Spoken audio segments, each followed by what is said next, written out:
Good morning, good evening, whoever you are, wherever you are, whatever you might be doing. We wish to welcome you to the Silverlight Show. The Silverlight shines to illuminate that which lies hidden in darkness.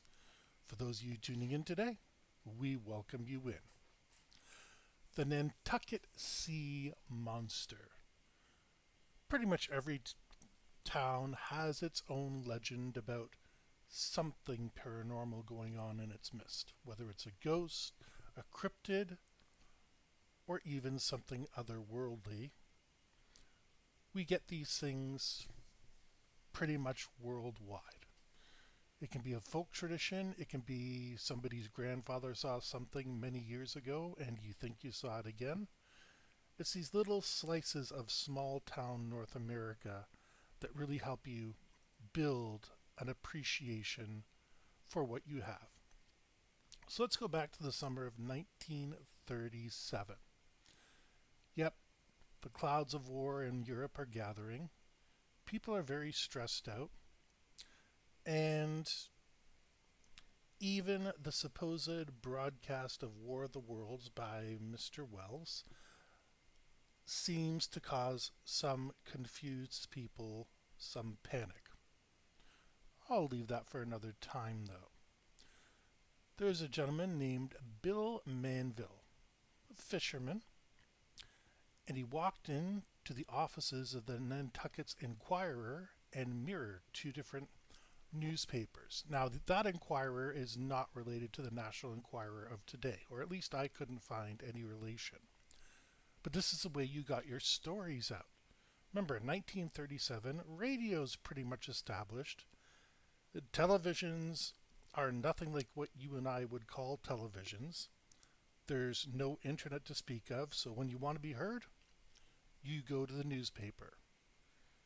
And even Bill, a quote from Bill Manville says, "Probably won't believe me, and folks will think I'm nutty, but there's in fact some big monster out there." You can imagine the reception he got about the extremely skeptical, in the modern sense, 1930s. Getting toward the 1930s. Don't be silly. Some family's been living here for a couple hundred years. They've never reported this, and you think you're the first to discover it? Laughable. How much you had to drink, Bill?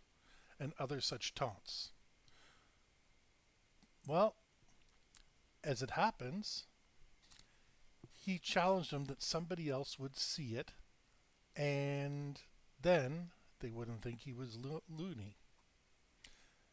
As it happened, Gilbert Manter, another amateur fisherman, claimed to have seen a creature off Nantucket's Smith Points when he was out looking for bluefish.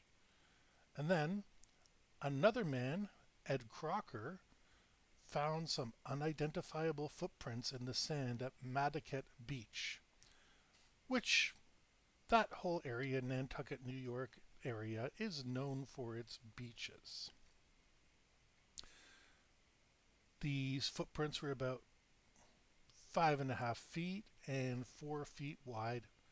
Sorry, most countries were imperial back then, so, and I can multiply between imperial and metric units, but I'm just going to take them as they are. I have no way of verifying them anyway. So they have a sea creature that comes on shore and apparently walks about.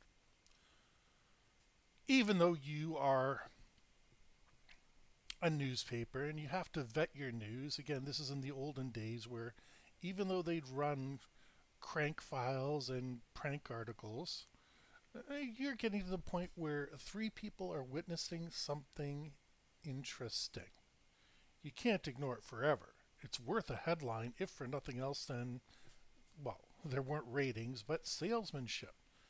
Keep in mind, this is back in the days where you had the kid out front, extra, extra, read all about it. Sea monster confirmed walking on shores, or whatever the latest headline would be. The past is a different country. And we have to remember that when we're evaluating these people. Curiously, they were able to get a respected veterinarian and the head of the New York Zoological Society who was sent copies of the photos they took for his professional opinion. Now, if they're sending photos, they're acknowledging this man is busy, and science is advancing more and more. It's not like the old days where somebody would come out, smoke a cigar, poke things with a stick, and go home. This is Dr. W. Reed Blair. And Reed Blair's opinion was no marine animal could have left the tracks, as they do not move so much on their flippers as they do on their second joint and their bellies. Evidence of their passage would be seen on the beach only in a slight indentation. As for a land mammal, there's nothing on Nantucket Island that could leave such large tracks. Ooh, we got parallels with Bigfoot, with alien abductions, all sorts of things. Do we have the beginnings of a lost mystery here? Well, it turns out Bill and Gilbert had seen something, because in July, something massive washed up on South Beach. Everybody came up and they were expecting to see a sea serpent. And they did. The sea serpent had appeared. It's only one thing. It was made of rubber and canvas. It was an enormous balloon. There was a man named Anthony Frederick Sarg. He was an illustrator and puppeteer. He even worked in the first few Macy's parades. His job was to imagine creatures. And Frederick Sarg came up with the idea that little Nantucket needed a tourist attraction. This is well in advance of marine land or places like that. He's saying we need something to draw people to this wrong spot. Mr. Sarg had great marketing instincts. He was ahead of his time in a lot of cases. So, he decided to build this inflatable, I might add, sea monster, tuck it away underwater in some very cold ocean. Well, let me tell you, I've swam there, and it is not pleasant. And you figure he's got one of those old diving costumes, the ones they use in low budget horror movies and stuff like that, with the big bell around the head and the heavy rubber on it. And he's maneuvering this thing into place, presumably when nobody was on the beach, which might have been at night, might have been some other time. He never really admitted to when he put it down. But the fact is, he did it. He got away with it all. Well, they captured him eventually, but they took him so seriously, we had imitators, or whatever they were, helping him, because I don't think you can move a balloon the size of a Macy's Day Parade float